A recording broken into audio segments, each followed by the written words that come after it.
Vamos conversar com o César Bergo, economista, professor de mercado financeiro da Universidade de Brasília, saber o que ele acha? Ô César, tinha tempo que a gente não se falava, né? Seja muito Eu bem-vindo, estava boa sumido, tarde. Júlio. Eu achei que você estava para os Estados Unidos, mas não, graças a Deus você está no Brasil.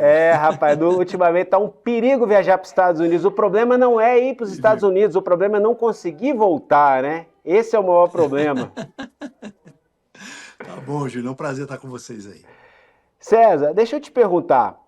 A gente vê aqui esse plano de ação, 35 milhões para pequenas empresas, 200 milhões para empresas maiores, 0,66% a 0,82% ao mês, 5 anos para quitar essa dívida, 1 ano de carência, e a gente está falando de música aqui aos ouvidos dos empresários. E a gente sabe que esse tipo de crédito a gente não encontra fácil no mercado. Né? Qual é a máquina aqui que está sendo colocada à disposição desse empresário, que vai ser muito bem-vinda essa ajuda, óbvio, né? Vai ser muito bem-vinda essa ajuda para o empresário que precisa ser mais competitivo, que precisa sobreviver no mercado. Mas a gente está falando aqui de crédito com números muito favoráveis ao empresário. A gente sabe que os números favoráveis, a gente tem numa equação aqui números favoráveis ou menos favoráveis de um lado e risco maior de inadimplência, risco menor de inadimplência do outro. Quem vai absorver esse risco aí? E se houver uma inadimplência em massa? A questão é que existe um problema pontual, que é essa questão do tarifaço. E também, antes de anunciar essas linhas de crédito, o governo disse que vai ter algumas exigências que as empresas vão ter que cumprir. Obviamente, quando o BNDES fala que vai fazer esse empréstimo, na verdade são os bancos, a rede comercial é que faz o empréstimo. E existe a equalização de taxa, ou seja, isso vai cair lá no Tesouro Nacional. Então, quem vai pagar a conta, em última instância, é o contribuinte, se acaso houver algum desvio, alguma situação dessa. Como o governo já tem uma certa experiência em função do que aconteceu no Rio Grande do Sul, até foi mencionado também com outras questões também de contingências, o governo está de alguma forma acostumado. Então, esse fundo garantidor dessas operações, sobretudo no que diz respeito ao capital de giro, é muito importante, sim, porque dentro do mercado de câmbio, mercado internacional, você tem aqueles contratos de adiantamento desses recursos. Então, muitos desses produtores já receberam esse dinheiro, né, das vendas, mas eles não vão ser remunerados, porque os compradores não vão efetivar o pagamento. Então, precisam do capital de giro. Então, essa é uma medida ligada a crédito. Então, o BNDES está anunciando aí as medidas, vai ter um impacto no Banco do Brasil também, que é um grande provedor de recursos no mercado, mas é tudo ligado a uma garantia da operação. Então, é um fundo que você já existe, já opera, que vai ser pedido um valor extra. Então, é por isso que a apresentação diz que vai ter que ter aprovação do Congresso, não tenha dúvida, porque vai doer no bolso do contribuinte caso haja algum desvio aí, ou não pagamento, uma inadimplência, né? Então, uma coisa é esse programa, outra coisa é a inadimplência, como você mencionou, porque a taxa de juros está muito elevada, não tenha dúvida que um juro de 0,66 é um juros atraente, né? Esperamos realmente que haja uma análise muito criteriosa, né, para as pessoas que vão ter esse direito, né? O próprio apresentador disse que vai ter a questão trabalhista também, a questão de manter empregos, ou seja, é um jogo que se vive agora base à contingência, mas existe uma medida estruturante também, que é investimento em máquinas para melhorar a qualidade e o perfil dos produtos. Então, isso é importante também, ou seja, é um conjunto de medidas que visa exatamente contornar o problema, mas também olhando para frente. Ou seja, caso permaneça por muito tempo esse tarifaço aí americano, o Brasil pode buscar novos mercados e aí o governo está dando uma condição para o empresário se adaptar a esse momento, viu, Júlio? César, qual o impacto, a tendência de impacto positivo ou negativo agora nas próximas horas, próximos dias, a partir desse anúncio? A gente sabe que Tá. o mercado reage, isso impacta na inflação, bolsa sobe, bolsa cai. Qual a leitura imediata que a gente faz desse cenário? Hoje a bolsa está tendo a volatilidade mais por causa dos juros americano, né? É aquele negócio, vai subir, não vai subir, aí fica a bolsa subindo, o dólar caindo. Então, também tem outros fatores, viu, Júlio, que influencia. Essa questão do tarifaço já está precificado pelo mercado, porque esse pacote aí, de alguma forma, vai ajudar. Uma medida importante desse Brasil Soberano é a compra dos produtos para merenda escolar, hospitais, presídios, porque são produtos perecíveis que acabam estragando. Então é preciso agir rápido, adquirir esses produtos. Está dentro do Brasil Soberano também. Agora, do ponto de vista de impacto no mercado, vai depender também da agilidade com que o Congresso vem agir.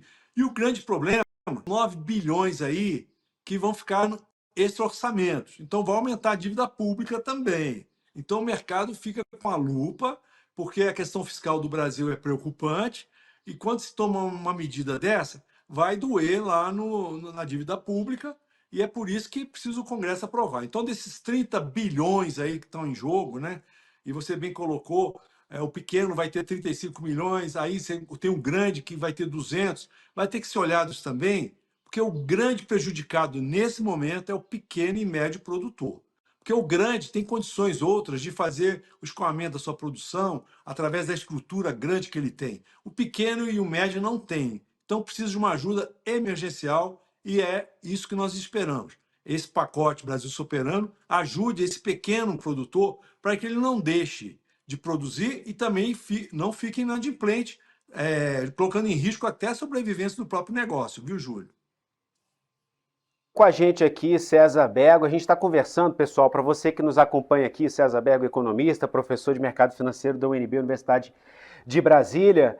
E a gente está falando aqui sobre um desdobramento da crise política que está em curso no Brasil. A gente começou brincando aqui, eu e o César aqui, sobre, né, tentando fazer uma abordagem um pouco mais leve aqui sobre essa questão de estar nos Estados Unidos, não estar nos Estados Unidos, porque tudo começou, pessoal, para você que nos acompanha aqui, com a ida de Eduardo Bolsonaro para os Estados Unidos, né, aquela interlocução intensa, uma grande proximidade com o governo dos Estados Unidos, resultou no tarifaço, e o tarifaço de motivação, cunho político, veio Magnitsky, veio tarifaço, e agora quem está amargando o prejuízo, como o César bem explicou para a gente, é o produtor, principalmente o pequeno produtor brasileiro. Então a gente precisa cercar aqui todos os aspectos dessa história para explicar, né, César, para quem nos acompanha aqui, qual o impacto imediato, impacto direto e como isso traz aí uma repercussão na nossa vida econômica, financeira, do brasileiro em geral aqui. E aí eu te pergunto, nesse sentido, César, a gente começou falando aqui das ações, né, mercado financeiro, né, a princípio esse anúncio aqui não causa um grande impacto, ainda que positivo, nos humores do mercado financeiro lá na Faria Lima, mas a gente quer saber qual o desdobramento possível desse anúncio do governo federal nos números da nossa macroeconomia, inflação, taxa de juros e por aí vai. Qual a leitura de cenário, a previsão que você faz a partir desse anúncio feito pelo BNDES? César. Primeiro, Jesus, é que atinge a motivação do produtor. Então ele fica com uma motivação, ele fica mais tranquilo em função desse cenário de incerteza e ele pode realmente não impactar a sua produção. Isso é importante. E esses produtos que vão ser adquiridos internamente pode ter uma influência direta na inflação. Então a gente está esperando até, pode ocorrer nos próximos meses, uma deflação em alimentos. Isso é importantíssimo, porque os alimentos, a gente viu no primeiro semestre, foram responsáveis basicamente por uma pressão na inflação. Então isso pode ajudar, né, a queda da inflação. Obviamente, na inflação ainda tem o fator da energia elétrica, mas aí pode também, a partir de setembro, começar a melhorar, porque o regime de chuvas também melhora, e aí tem impacto direto na taxa de juros também. Pode ser que o Banco Central já antecipe para esse ano a redução da taxa Selic. Então acaba tendo aquele círculo virtuoso, né? Você reduz a taxa, reduz o empréstimo do produtor, né? Você teve um plano safra discutível, porque você tem um plano safra que nem respeitou a inflação, ou seja, os valores disponibilizados não são valores significativos, mas isso atinge diretamente a motivação do produtor. Então, para a nossa inflação é bom, porque vai ter uma produção equilibrada, os preços não vão subir, porque vai ter uma oferta interna, A questão externa é realmente discutível, porque não é só uma questão econômica, envolve, como você bem falou, uma questão política, e aí foge dos controles do próprio Brasil, porque nós estamos falando de uma economia que é 20 trilhões de dólares. A nossa economia é 2 trilhões. Então é aquela questão do Davi brigando com Golias. Mas o Brasil, ele tem a sua estrutura própria, buscando novos mercados. Então eu vejo, com relação a mercado, né, um impacto, obviamente, na balança comercial, né, isso pode ter um impacto, e no PIB também pode afetar algo próximo a 0,2% no nosso PIB. Mas nada que permaneça, tendo em vista essas medidas que estão sendo adotadas e outras que porventura virão, para que você possa contornar essa crise. Lembrando que toda crise representa uma oportunidade. Então, pode acontecer também que esses produtores encontrem novos mercados e até venham a crescer, quando em futuro próximo os Estados Unidos parem com essa guerrilha comercial que eles começaram e está prejudicando o mundo todo, não só. César, a gente está se aproximando de mais uma reunião do Copom. A gente teve a última ali no final de julho. Foi mantida a taxa de 15% da Selic e a gente, até o momento, aí eu quero me dizer eu quero que você me diga se essa previsão se mantém, até o momento a gente tem a expectativa ainda de manutenção em 15%. Né? Já houve até ali uns 2, 3 meses atrás, acho que foi você mesmo que chegou a falar com a gente aqui, que poderia até chegar a cair. Na última do ano, manteria ali 15%, e na última do ano, ao apagar das luzes de 2025, a gente ainda veria ali um 14,75%. Qual a sua previsão de momento? Pode me cobrar em dezembro. Eu acho que eles vão cortar 0,25. Pode me cobrar, tá? Dia 31 de dezembro você me liga. Porque o que é que acontece, né, Gesso? O Banco Central 0,25 na última reunião. Depois ele deu a freada. Falou, agora não vamos olhar a situação. Obviamente, existe essa questão da política monetária americana. A pressão está muito grande em cima do Fed para reduzir a taxa. Eu acredito até que o Fed, em qualquer momento, vai reduzir a taxa, pela pressão que está havendo lá no mercado americano. Reduzindo a taxa de juros nos Estados Unidos, vai ter um reflexo positivo aqui. Eu acho que o Banco Central está guardando na manga essa boa notícia aí para a última reunião. Ou seja, não vai ser uma redução extraordinária, né? Porque 14,75 ainda continua sendo uma taxa de juros elevada, mas eu acredito que venha, sim, ainda esse semestre, uma redução na taxa de juros, e aí você me cobra em dezembro. Agora, se vier, aí você me fala qualquer coisa, eu vou ficar feliz, viu? Porque a tendência que a gente está analisando todos os cenários aqui, na nossa consultoria, é de que já existem fatores que poderiam levar o Banco Central a reduzir a taxa. A inflação ela está reduzindo gradativamente, o que está pesando é a energia elétrica, mas se começar a chuva, provavelmente a gente vai voltar para a bandeira amarela, depois da bandeira verde. Isso vai ser a boa notícia do final de ano. Mercado de trabalho não está tão aquecido, embora a gente tenha batido o recorde de desemprego, né? É muito importante isso. E o PIB também ainda está crescendo acima de 2%. Então, são fatores que o Banco Central pode alegar com dificuldade para reduzir a taxa. Mas acho que, macroeconomicamente falando, como você coloca, já poderia adotar essa medida de redução. Eu acredito que até a última reunião do Banco Central do Copom, nós vamos ter essa boa notícia e para o ano de 2026 melhora o cenário em função da taxa de juros menor. Vamos falar um pouquinho de efeitos colaterais antes da gente encerrar, César, porque quando a gente fala de juros altos ou baixos, assim como a gente mostrou no início da nossa conversa, o juro mais baixo, você tem acesso a crédito, você pode, todos aqueles bens, aqueles investimentos que são financiáveis, você passa a ter um acesso maior. Você passa a adquirir maquinário, você passa a adquirir insumos, você passa a fazer investimentos, ou trazendo aqui para a realidade do varejo, do brasileiro CLT, que não está com uma empresa ali para injetar capital de giro, mas o que ele faz? Ele vai procurar um automóvel financiado, ele vai financiar a sua casa própria e por aí vai. Quando a gente fala do crédito ficando um pouco mais barato e a Selic caindo um pouco, há uma tendência de corrida para a aquisição de bens, e isso pode, lei da oferta e da demanda, impulsionar o preço, né? Fazer uma pressão ali para... Pode gerar ali uma inflação, né? O que a antiga equação aqui, inflação e taxa de juro, pode ser que a gente tenha uma pressãozinha sobre a inflação, então com a taxa Selic caindo um pouquinho, por exemplo, preços dos imóveis aumentando no final do ano? É isso aí, Jesus. Você deu uma aula agora de economia, né? Tô O que aprendendo que com você. acontece? O que que acontece aí que você falou bem, né? Por isso que o Banco Central está preocupado, por causa dessa inflação de demanda. Mas se a gente olhar o PIB, o consumo está caindo.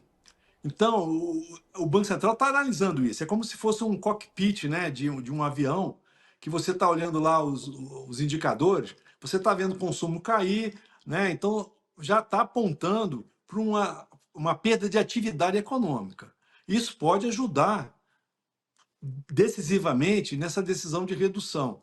Vamos lembrar também, eu vou colocar só um tempero aí, que o ano que vem é um ano eleitoral, né? Não estou dizendo que o Banco Central vai fazer algo que ajude o governo, né? Mas pode ser uma coincidência, né? Então você tem um ano eleitoral, você tem um emprego num patamar bom, você tem o Brasil crescendo a mais de 2%, você tem uma inflação declinante, são indicadores positivos, tirando essa questão tarifária dos Estados Unidos aí, que é um caos mesmo. Mas eu tenho para mim que isso que você colocou, existe um outro indicador que também preocupa o governo, que é o aumento da inadimplência das famílias. Então, se você tem uma taxa de juros muito elevada por muito tempo, você vai criar uma inadimplência e isso vai refletir no consumo, como nós estamos vendo. Mesmo com os programas, né, que o governo desenvolveu, né, o Desenrola, não sei o quê, para recuperar a saúde financeira das famílias, o que nós estamos vendo na estatística é o aumento da inadimplência. Então, você precisa urgentemente equacionar essa questão da taxa de juros para evitar problemas a curto prazo. Então, eu vejo de que há uma possibilidade, sim, desses juros, apesar de poder ajudar a atividade econômica, mas também ajudar as famílias.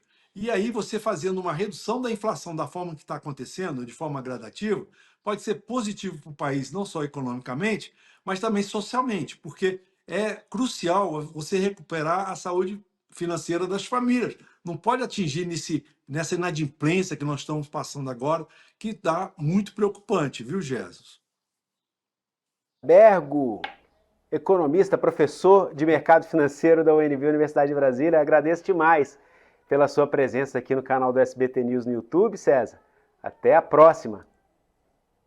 Vê se você e a Lara não somem, viu? Eu estava preocupado com vocês. Um grande abraço e até a próxima. Um abraço, meu amigo. Até a próxima. Combinado. Não vamos sumir.